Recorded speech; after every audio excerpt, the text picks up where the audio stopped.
Olá a todos, meu nome é Eduardo Marques. Vou trazer aqui algumas questões, de ciências humanas do Enem, o simulado do Enem, do sistema Aridissá, certo? Escolhi aqui algumas questões que retratam um pouquinho sobre questões ambientais, certo? Então, sem mais delongas, vamos para a primeira questão. Bem, aqui, esse primeiro texto é do autor Humberto Alves, certo? Publicado aí na Revista Brasileira de Estudos de População, em 2007, com o título Desigualdade Ambiental no município de São Paulo. Então vamos lá para o texto. O argumento da desigualdade ambiental emerge da hipótese de que determinados grupos sociais, como algumas minorias e grupos de baixa renda, estariam mais expostos a certos tipos de risco ambiental, tais como enchentes, deslizamentos, etc.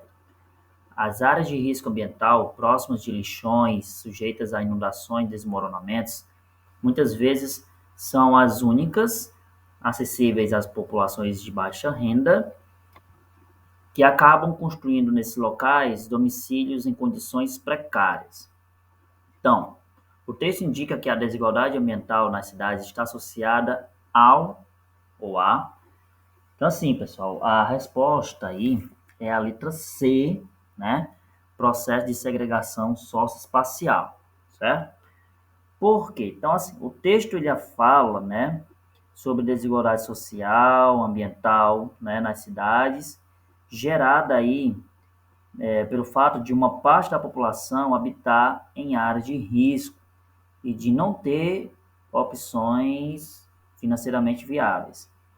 Então, esse aspecto indica uma associação dessa desigualdade com o processo de segregação socioespacial, que no contexto das cidades pode ser constatado pela divergência entre os espaços ocupados pelos grupos que têm maior e menor nível de renda. Então, por que a letra A está errada, né? Planejamento de conjuntos habitacionais. Então, assim, o texto ele não está associado, né, com essa relação, né, entre planejamento urbano com a desigualdade ambiental das cidades, né? Então, assim, na verdade, diferentemente do que está sendo exposto na letra, né, na letra A, tal ação pode ser, em muitos casos, um caminho para combater o problema do déficit habitacional. Então, o planejamento urbano, ele é a solução, né, e não é o problema. Então, a letra B, por que está errado, né? Então, não existe nenhuma associação entre mobilidade urbana com o déficit habitacional, com as áreas de risco, né? Nas cidades, certo? Então, não tem nenhuma coisa a ver, né, com a mobilidade urbana. Na letra D, dinâmica da concentração industrial. Bem, ela está errada, né, porque isso não está associado, né, à concentração industrial, mesmo que a concentração industrial ela tenha influência sobre a ocupação do solo, do espaço urbano, né? Então, no texto não tem nenhum aspecto, nenhuma referência sobre isso, né? Sobre a concentração de indústria com a desigualdade ambiental, certo? Das cidades. E a letra E, né, de solução de códigos florestais, também está errada por quê? Porque não tem nenhuma relação, né, entre a desigualdade ambiental nas cidades e a dissolução de códigos florestais, né? Então, embora a ocupação de área de risco seja indicada no texto, essa não é uma tendência resultante do cancelamento de leis que visam a proteção de florestas, né? Então, vamos para a próxima. Então, esse texto aqui, certo? De Vinícius Sassini e Lalo de Almeida, fala sobre os ribeirinhos do Xingu ficam sem peixes após Belo Monte, isso em 2022, certo? Publicado na Folha, UOL, em 2023. Vamos para o texto, né? 6 anos após começar a operar e 3 anos após o início de funcionamento de todas as suas unidades geradoras, Belo Monte impõe uma mudança radical na vida de milhares de pessoas que tinham rotinas e modo de se situar no mundo associados à riqueza biológica do rio Xingu. Não há mais qualquer sinal de fartura. O hidrograma adotado é insuficiente para a pesca como subsistência. Assim, famílias empobreceram e vivem em insegurança alimentar. Então, no caso abordado no texto, o problema socioambiental apresentado é resultante do ou da. Bem, a correta é a letra B, modificação na vazão pelo represamento da água. Então, assim, o represamento da água dos rios, ele ocorre por conta das barragens que impõem um controle artificial sobre a vazão dos rios, certo? E isso utilizado para gerar energia. A consequência, né, está na mudança do curso do rio, né? O curso do rio é modificado, a vazão é modificada, com a redução da vazão, né, a jusante da barragem, que vai trazer um problema socioambiental, né, como o texto fala. Por que a letra A está errada? Assoreamento gerado pela construção de eclusas. Então, o texto ele fala sobre a modificação da vazão do rio Xingu, né, por conta do represamento das águas, com o uso, a fixação de barragens para gerar energia hidrelétrica. Só que isso não tem nada a ver com a construção de eclusas. Então, o texto não deixa claro isso. Então, o problema referido no texto não está ligado à construção de eclusas. Por que a letra C está errada? Avanço da erosão eólica em zonas de mata ciliar. A construção de hidrelétricas pode intensificar a erosão, né, marginal nas margens dos rios, certo? Com mudanças do fundo do rio, da calha do rio, mas não existe aí, o texto está mostrando uma outra situação. Então, não existe indício de que a erosão gerada pelos ventos tenha provocado impactos profundos na riqueza biológica do rio Xingu. Então, totalmente desconectado nessa letra C. A letra D, realização da aquicultura em leitos intermitentes. Então, ó, embora a aquicultura ela possa provocar desequilíbrios biológicos para a biodiversidade, o problema socioambiental no texto fala sobre a construção de barragens, né, para gerar energia hidrelétrica. E não tem nada a ver, o texto não fala nada sobre a criação de peixes. No rio Xingu, né, as espécies aquáticas foram afetadas pelo represamento da água e não na questão da agricultura. A letra E, redução da pluviosidade em áreas estuarinas. Então, o texto ele fala sobre um problema ambiental associado à construção de uma usina hidrelétrica de Belo Monte, no rio Xingu. Tendo em vista que esse curso de água não está diretamente ligado a uma zona estuarina, não está no litoral, é equivocado afirmar que o problema seria causado pela redução de chuvas nessas áreas estuarinas. Seguimos, vamos para a próxima aí. Então, esse texto aqui do G1, né, da Globo.com, né, fala sobre a intensidade de furacões no Japão, certo? Então, vamos lá. Então, cientistas do Instituto de Ciências e Tecnologias de Okinawa, no Japão, analisaram a intensidade de furacões no Atlântico Norte que tocaram o solo no período de 1967 a 2018 e descobriram que, enquanto nos anos de 1960 um furacão típico perdia cerca de 75% da sua intensidade um dia após tocar o solo, hoje essa perda é de apenas 50%. A mudança na dinâmica de um fenômeno natural abordado no texto é resultante da... Então, a correta é a letra A, acentuação do aquecimento global, né, como sinal de mudanças climáticas. Então, os furacões eles são formados em um sistema de baixa pressão atmosférica, formado nos oceanos, né? pelo aquecimento das águas do oceano, em situação de alta temperatura do oceano. Contudo, embora seja formado naturalmente, as características desse sistema estão sendo afetadas pelo aquecimento das temperaturas no mundo todo. Com o aumento das temperaturas oceânicas, os furacões estão mais intensos. Essas mudanças climáticas vão provocar a intensificação do fenômeno, né? Vai trazer aí grandes transtornos. Por que a letra B está errada, né? Então, a inversão térmica, ela, como fala aí a letra B, né, a ocorrência de inversão térmica, a inversão térmica, ele é um fenômeno natural que é potencializado pelas atividades humanas, né, que é justamente a emissão de gases poluentes, né? Então, a inversão térmica ocorre quando o ar frio ele não consegue se dispersar, ele não consegue ser liberado, principalmente nas grandes cidades, né? E aí esse ar frio ele concentra poluentes, tá bom? Alterando aí a qualidade do ar. Então, esse processo ele não tem nada a ver com a dinâmica ambiental, climática apresentada no texto, né?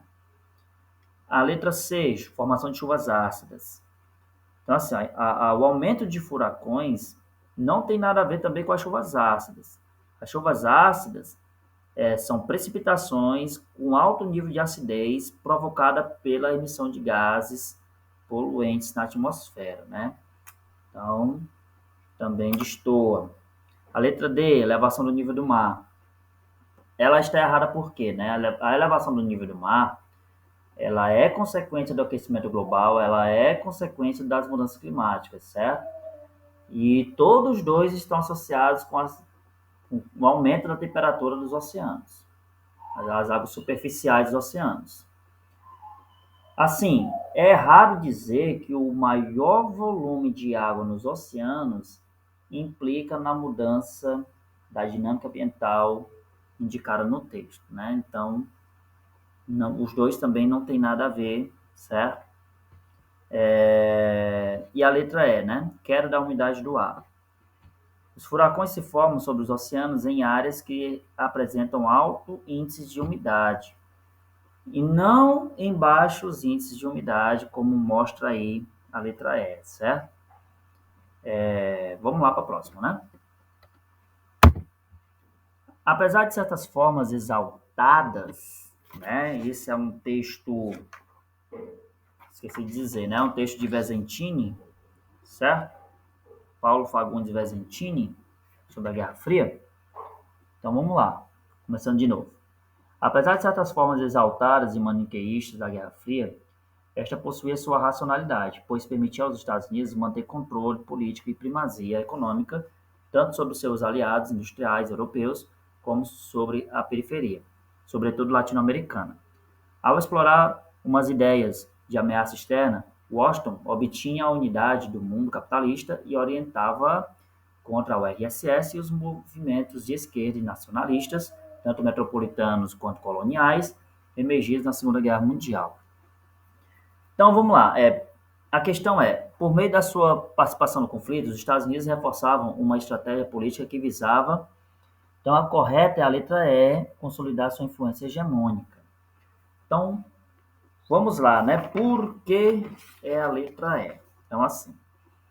Então, quando a Segunda Guerra Mundial acabou, o planeta ele ficou dividido entre os Estados Unidos capitalista e a União Soviética socialista, certo? Nesse contexto, os Estados Unidos tiveram essa necessidade de aumentar o discurso de rivalidade sobre os soviéticos, sobre o modelo socialista.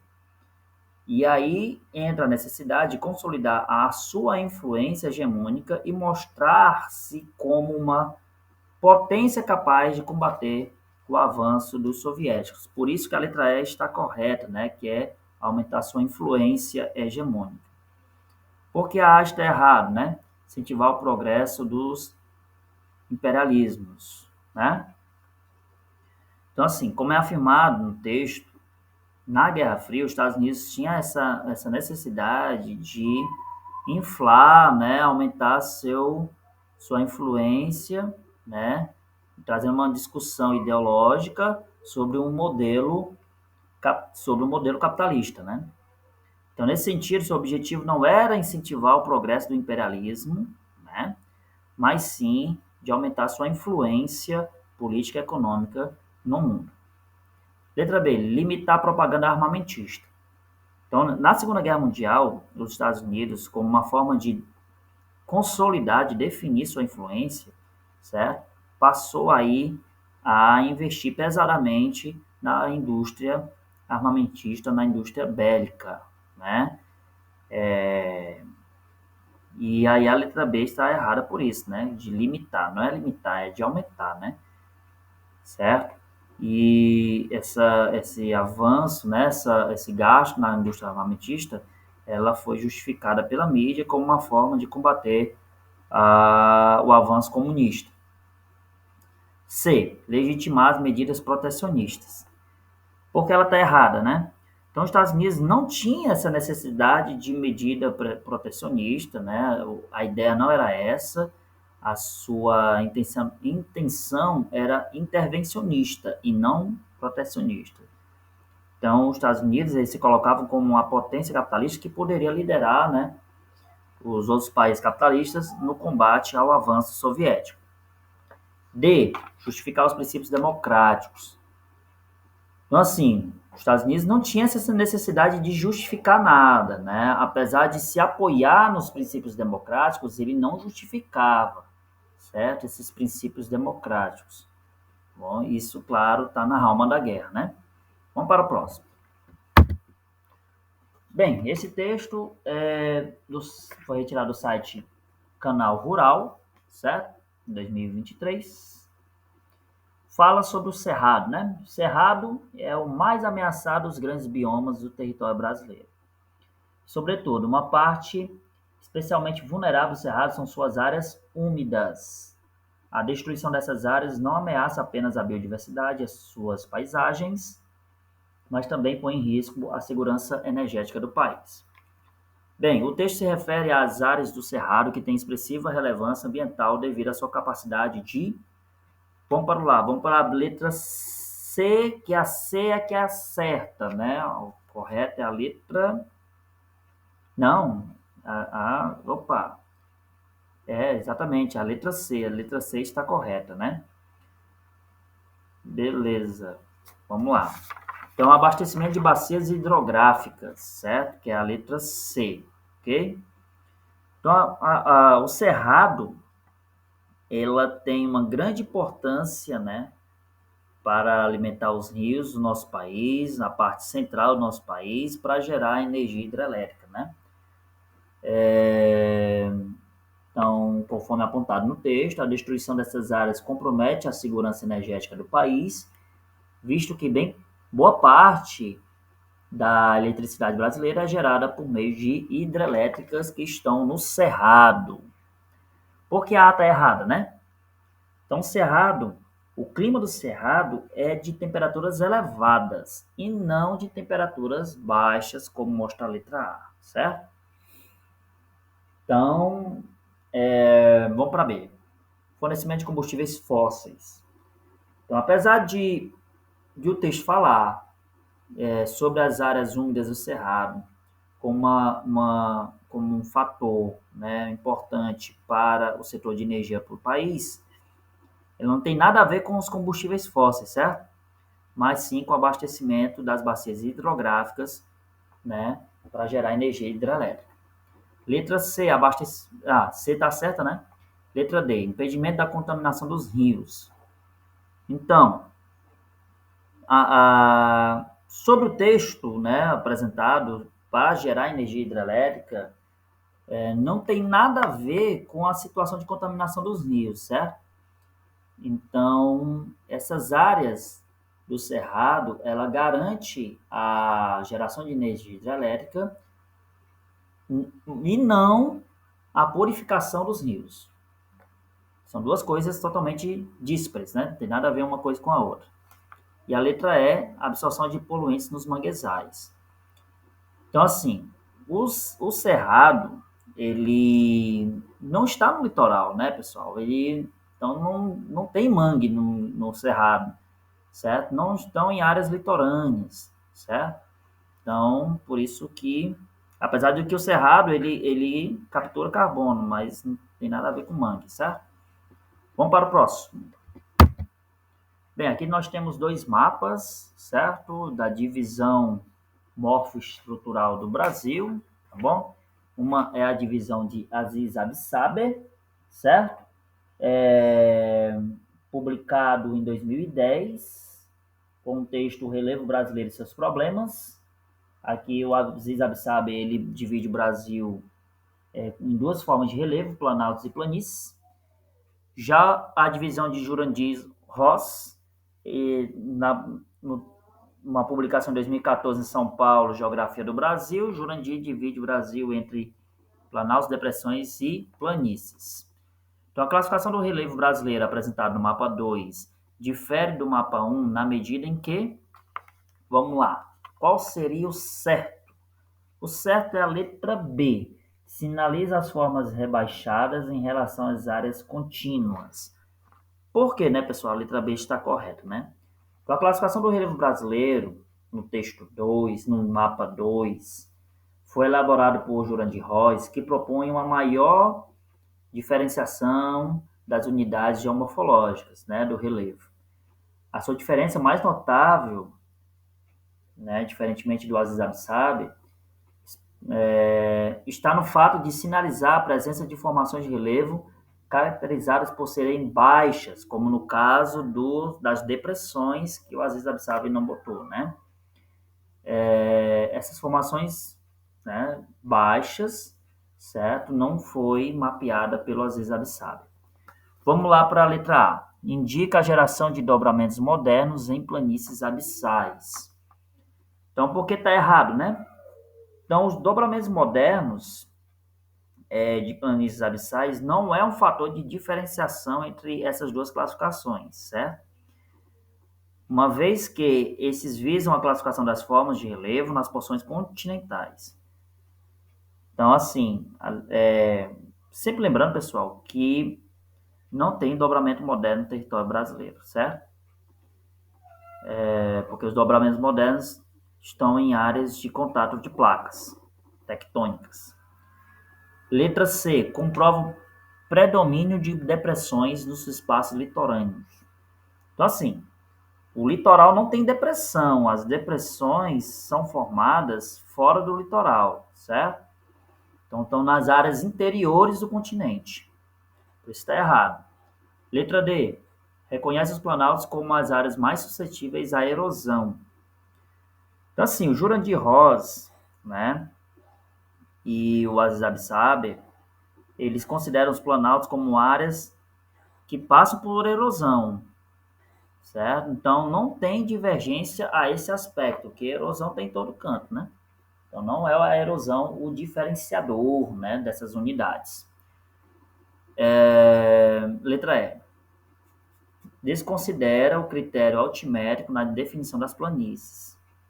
Pessoal, o critério altimétrico, ele é o primordial, né? O mais importante para fazer essa diferenciação. Então, está errado dizer que o critério altimétrico é desconsiderado, já que para você fazer uma classificação de relevo, eu preciso desse critério altimétrico, né? Vamos lá, vamos para a próxima. Nós temos aqui dois textos, né, sobre a questão das barragens, certo? Então, deixa eu pegar aqui meu texto. O primeiro texto, movimento dos atingidos pelas barragens em 2013. Né? Vou fazer aqui uma rápida leitura. O movimento dos atingidos por barragens, MAB, em sua pauta de reivindicações, apresentou ao governo federal a criação da Política Nacional de Direitos das Populações Atingidas por Barragens, PNAB. A criação de um marco legal transformaria em política pública aquilo que hoje é uma conquista social, que significaria a universalização e o reconhecimento de que todos os atingidos por barragens no Brasil possuam os mesmos direitos. O texto 2 da Comissão do Meio Ambiente, né, vota direitos para atingidos em barragens, então foi retirado da Agência Senado, com esse título em 2022. Vamos lá. O que fala, né? O texto 2. A Comissão de Meio Ambiente, CMA, aprovou a criação da Política Nacional de Direitos das Populações Atingidas por Barragens, PNAB. O PL 2788 de 2019 lista os direitos das populações que vivem próximas às barragens de rejeitos de mineração e de acumulação de água para hidrelétricas. O texto prevê indenizações aos atingidos por barragens em caso de acidentes ou de impactos pela construção de empreendimentos. Então vamos lá para a questão, né? Central. A aprovação do projeto de lei citado no texto 2 concretiza causas defendidas pelo movimento mencionado no texto 1 ao... Então, assim, pessoal, qual seria a resposta dessa questão? Ela é a letra C, assegurar reparações a comunidades afetadas, certo? Por quê? Então, assim, o texto 2, né, como mostra aí o PL, concretizou causas defendidas pelo o Movimento dos Atingidos por Barragens, o MAB, assegurar reparações às comunidades atingidas pelo rompimento das barragens. Esse aspecto é apresentado na indicação do pagamento de indenizações aos grupos afetados, o que representa uma forma de reparação dos danos gerados, certo? Então, C, corretíssima, segurar reparações às comunidades afetadas. Por que não é a letra A, sanar danos provocados ao meio ambiente? Então, assim, embora o texto 2 ele fala sobre ações para resolver o problema, né, de impacto ambiental, ela não objetiva resolver, sanar danos ocasionados ao meio ambiente, mas sim atender as pessoas, né, atender a demanda socioeconômica dos grupos atingidos, certo? Então, não tem nada a ver de resolver problemas de meio ambiente, mas sim de auxiliar essas pessoas. Letra B, impor remoções em áreas de vulnerabilidade. Então, assim, ó, então, o texto 2, ele não prevê a imposição dessas remoções, mas sim o estabelecimento de garantia às comunidades afetadas por desastres associados à mineração, certo? Porque a letra D, né? Porque a letra D está errada. Impedir atividades mineradoras nas zonas rurais. Então, assim, ó, o texto 2, né, com o projeto de lei do texto 2, não visa a proibição de atividades mineradoras nas zonas rurais. Muito menos essa é a causa defendida no texto 1. O objetivo da luta é garantir direitos a populações atingidas pelo rompimento das barragens, certo? Então, a letra D está incorreta. E a letra E, terceirizar ações voltadas à segurança energética. As causas defendidas no texto 1 e o projeto de lei abordado no texto 2 não visam a terceirização de ações voltadas à segurança energética. Em vez disso, buscam envolver o poder público, né, as mineradoras e os grupos atingidos no processo de garantia dos direitos das comunidades afetadas pelos desastres. Seguimos. Aqui nós temos um texto da Gazeta do Povo, em 2022, né, que é sobre a China e Cuba, né?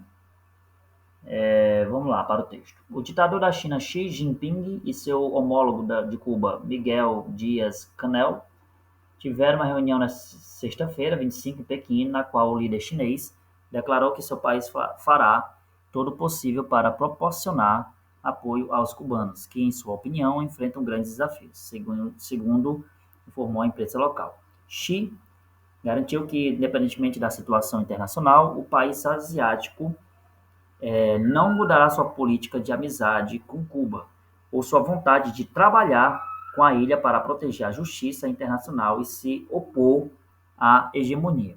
Então vamos lá para a questão, né? O apoio político tratado no texto revela o interesse chinês na... Então, sim, qual seria a resposta certa, né? Então, a resposta certa é a atenuação da hegemonia estadunidense, certo? Então, o problema do embargo comercial, viu, foi imposta pelos Estados Unidos em resposta às mudanças político-econômicas implementadas por Cuba a partir da Revolução Cubana, né?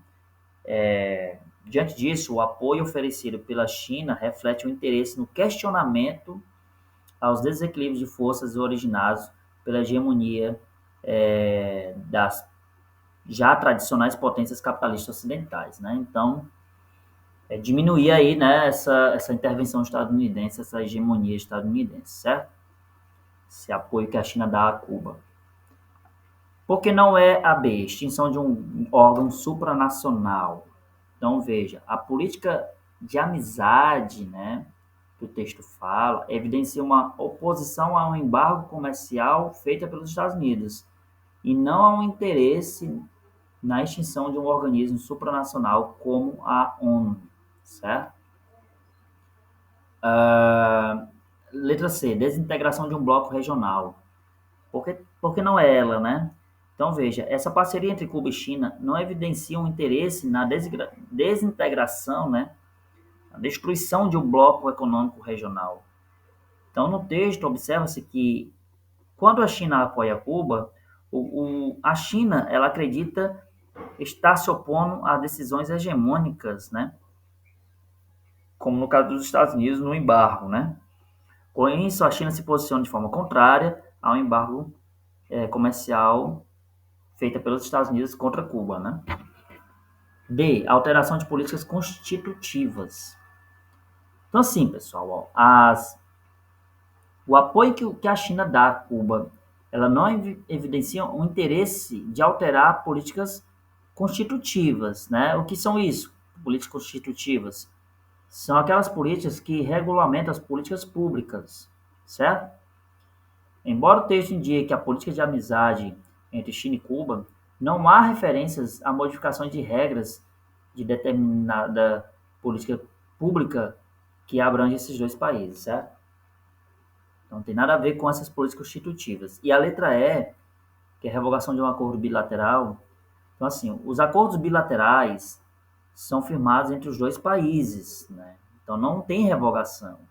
No caso do texto, não há um interesse da China em revogar um acordo desse tipo, mas sim contrariar decisões consideradas ofensivas feitas pelos Estados Unidos contra Cuba, né, como no caso do embargo. Seguimos. Então, esse texto aqui, né, deixa eu me situar, ok? É um texto sobre a modernização agrícola, a quem beneficia, né, em 91. Vamos para ela. Tanto a mudança na escala de produção trazida pelo novo pacote tecnológico, como a tendência especulativa desencadeada pelo processo de modernização serviram para acentuar ainda mais a concentração da propriedade de terra, afetando também as relações de produção no campo.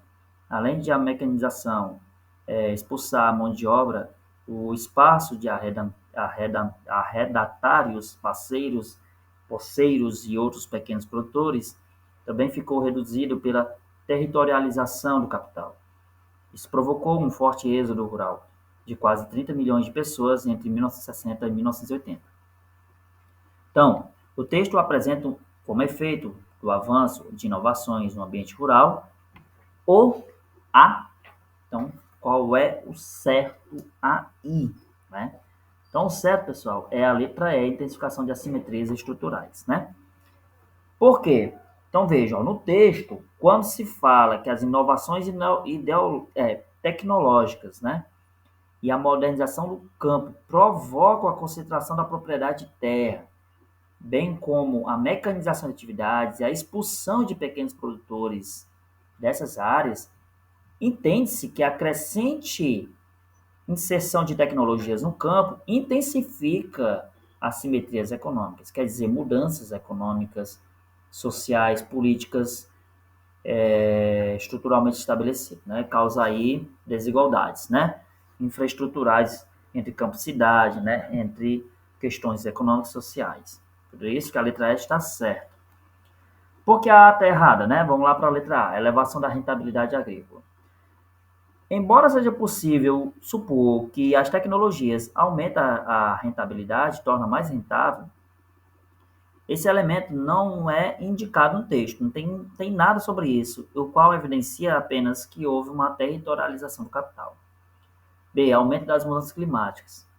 As transformações tecnológicas, elas contribuem para novas máquinas, para mais tecnologia, né? Apesar disso, ter considerado aí a mais rentabilidade e mais produção, né? Em alguns casos, esteve associada à poluição atmosférica e às mudanças climáticas, mas o texto ele não destaca isso, né? Ela não fala sobre isso, focando em vez disso aspectos socioeconômicos. Então, a letra C, fomento da qualificação profissional. Então, o texto também, mesma coisa, né? Da letra A e da letra B, também não fala nada sobre tecnologia e qualificação profissional no campo. E a letra D, valorização das produções familiares.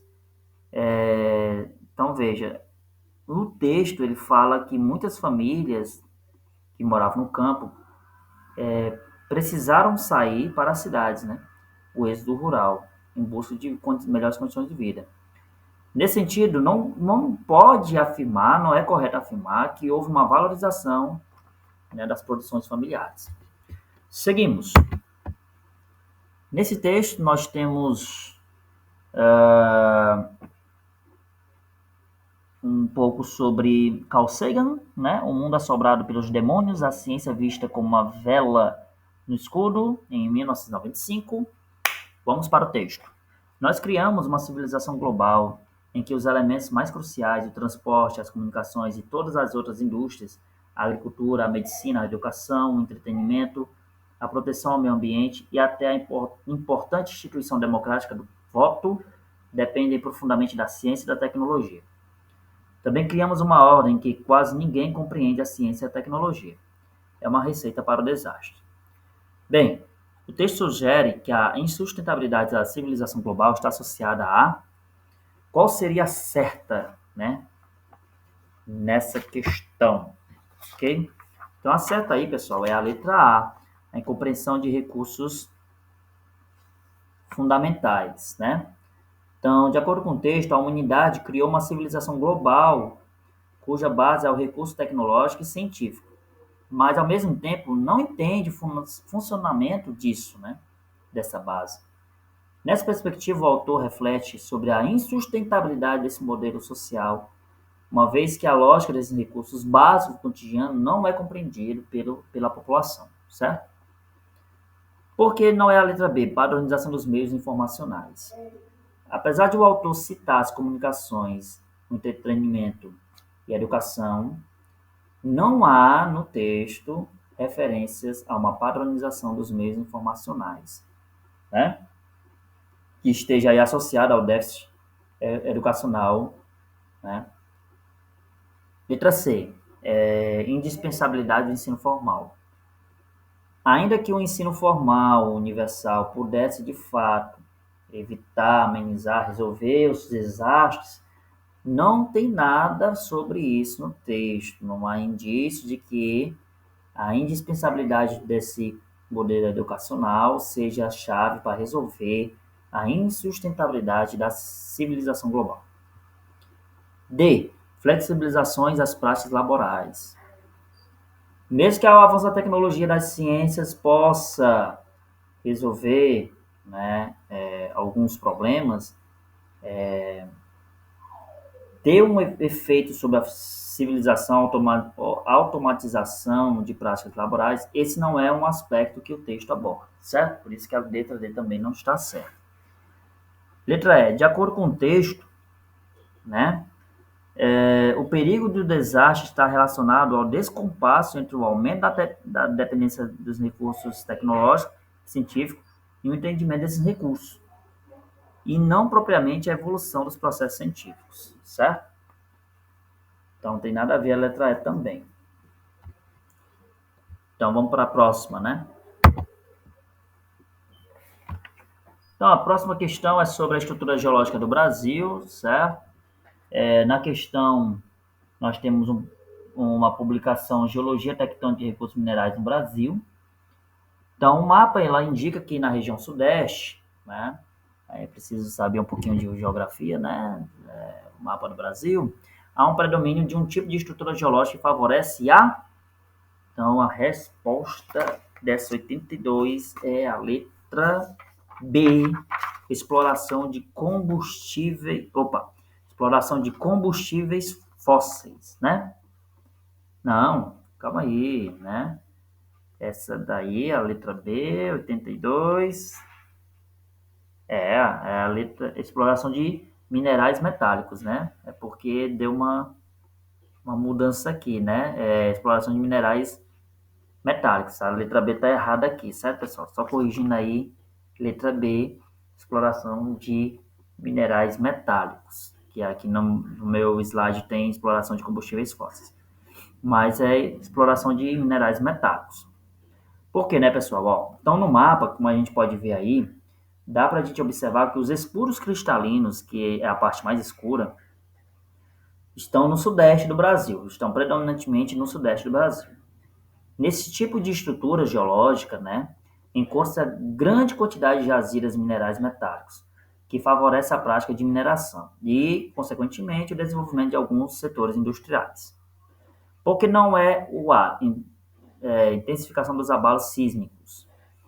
Então, como a gente pode ver, a região sudeste tem muito escuros cristalinos, né, uma estrutura geológica caracterizada pela estabilidade, né, tectônica, e não pela intensificação dos abalos sísmicos, certo? Então não podemos dizer que tem muitos abalos sísmicos, que é isso, terremoto, certo?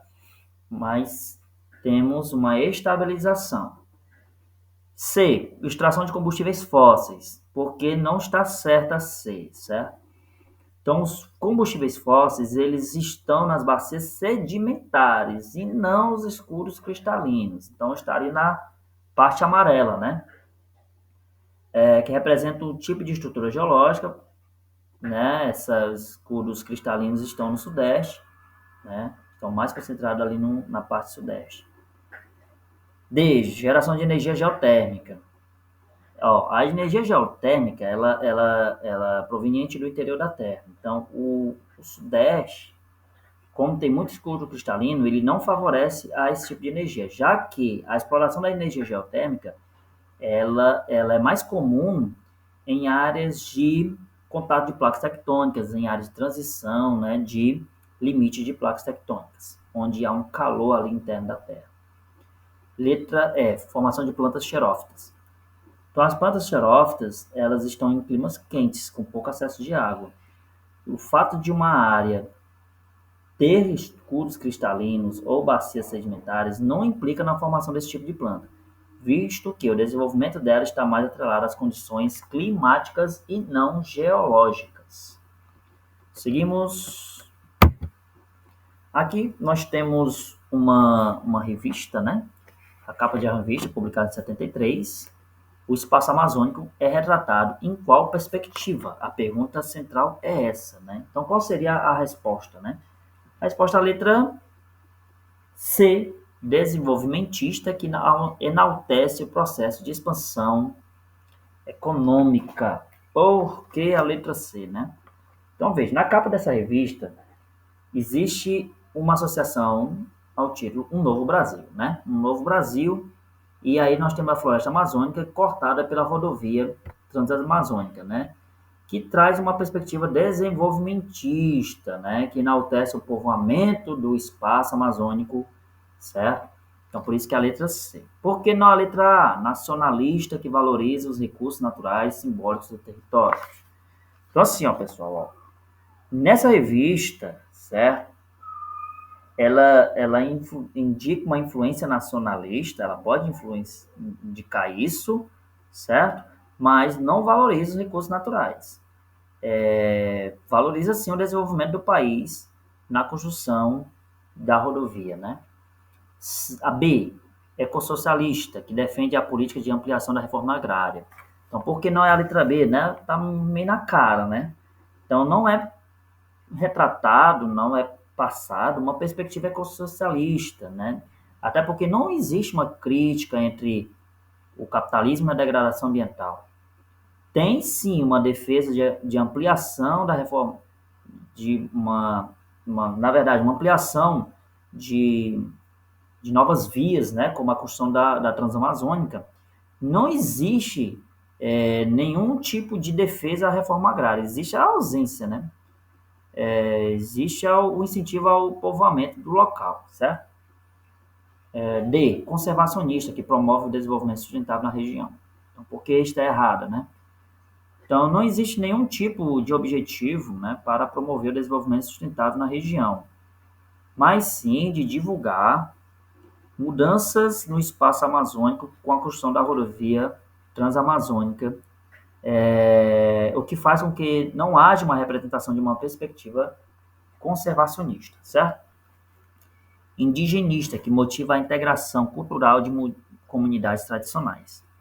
Então, também está errado, né? Porque não tem nenhum tipo de referência à integração cultural de povos indígenas ou outras comunidades tradicionais, né? Como foi dito, né? Existe um interesse econômico em desenvolvimento na região amazônica e não em valorizar a cultura indígena. Seguimos. Então, aí nós temos mais um texto, né? Do Léo Rodrigues, ok? Sobre Mariana, estudos mostram caminhos para recuperar solos com rejeito em 2020. Vamos para o texto. Desde que a barragem da mineradora São Marcos se rompeu em Mariana, Minas Gerais, em novembro de 2015, equipes de pesquisadores assumiram a tarefa de contribuir para apresentar soluções e caminhos possíveis para a reparação. Uma equipe fez a coleta de solo para caracterizar a natureza do rejeito. Fizemos uma análise química, física e mineralógica completa. Verificamos que o rejeito da barragem não apresentava problemas químicos maiores para as plantas, exceto o fato de ser um sedimento muito pobre, diz o coordenador da pesquisa. Nesse contexto, uma ação recomendada para mitigar, amenizar o problema identificado no solo é a... Então, a resposta aí, pessoal, é a letra B, adição de corretivos orgânicos, certo? Então, assim, ó, no texto fala sobre a ruptura da barragem de rejeitos de minério de Mariana, causou o empobrecimento dos solos, né, afetado pela lama. Nesse sentido, nessa situação, ela pode ser modificada pela ação de corretivos orgânicos para aumentar a nutrição do solo e facilitar o crescimento da vegetação. Por que não é a letra A, limpeza de margens fluviais, né? Então, assim, essa situação, né, aponta para a pobreza dos solos, afetada pelos rejeitos de minério. A limpeza das margens dos rios não pode ser indicada como uma ação efetiva para minimizar o problema, já que o procedimento não iria promover o aumento da fertilidade dos terrenos, certo? É mais uma questão de solo mesmo. A letra C, porque ela está errada, né? Inclusão de rotação de culturas. A rotação de culturas é uma técnica, né, com alternância de cultivos em um terreno a fim de evitar o desgaste do solo. Contudo, nessa situação, a introdução dessa técnica não é eficaz, né? Até porque o problema nessa questão não está associado à exaustão do uso da agricultura, mas sim à deposição de rejeitos de minério. D, lixiviação, né? Indução de processo de lixiviação, porque está errado. Então, assim, ó, letra D, o processo de lixiviação é o quê, né? Ela é a lavagem intensa do solo, retirada, né, a partir dessa lavagem de alguns minerais, de alguns nutrientes do solo, certo? Pelo escoamento superficial das águas. Então, esse processo ele contribui para a diminuição da fertilidade do terreno. E por isso não deve ser induzido, no caso apresentado no texto, já que tornaria o solo ainda mais pobre em nutrientes. Então a lixiviação ela contribui para empobrecer ainda mais o solo, né? E ela não é solução. A aplicação de terraçamento agrícola, né? O terraçamento ele é utilizado para facilitar o plantio em terrenos íngremes, acidentados e irregulares, certo? E evita problemas erosivos, né, causados pela ação da água. Nessa situação, né, nessa questão, a aplicação do terraceamento não tem nenhum sentido, não resolve o problema na questão, né? visto que não é utilizada como objetivo para enriquecer o solo com nutrientes. Ok? Então, vamos para a próxima. Bem, nessa questão, né, ela fala, foi retirado do site Observatório das Metrópoles, né? Vamos para o texto, vamos diretamente para o texto. Populações socialmente vulneráveis são as mais afetadas por eventos e fatores errônea e perversamente qualificados como naturais. Naturais, estes eventos não são, longe de se pretender qualquer tipo de digressão filosófica sobre a matéria e ideia. Trata-se de um contexto sempre prévio da precariedade, de não atendimento de direitos e não provisão de infraestruturas apenas revelado pelas chuvas, para citar o fator mais evidente do risco ambiental e das tragédias do presente verão do ano de 2022. Essa luta é também discursiva. Moradores pobres atingidos eventualmente subdimensionam os impactos desses eventos para evitar a remoção sempre forçada. Então, a luta comunitária mencionada representa um alerta na medida em que, segundo o texto, reflete a... Então, assim, qual seria a correta, né, pessoal? É a letra C, ineficiência de políticas socioambientais nacionais. Então, por quê, né? Então, assim, ó, no texto indica que é um erro chamar de naturais os desastres que acontecem, né, nas cidades com as populações vulneráveis, vítimas de enchentes e deslizamentos. Isso porque esses eventos não são necessariamente violência da natureza, mas sim pela ausência de políticas públicas, ineficiência de políticas públicas que deveria garantir infraestrutura, segurança, moradia para essas pessoas, né, em situação de vulnerabilidade, certo? Então, a letra C, ineficiência de políticas socioambientais, está correta nesse sentido, né? Pela ausência de políticas públicas, né? Ineficiência de políticas públicas. Por que não é a letra A? A ampliação de efeitos do aquecimento global. Então, assim, como o texto fala, né, que a luta é, na verdade, reflexo de um contexto social e político de precariedade. Então, o aquecimento global, ela não reflete nessa situação, ela não reflete essa dimensão humana, né, dos acontecimentos, né? Então, foge um pouquinho da situação apresentada no texto. Por que não é a B? A assimetria da distribuição de rendas financeiras.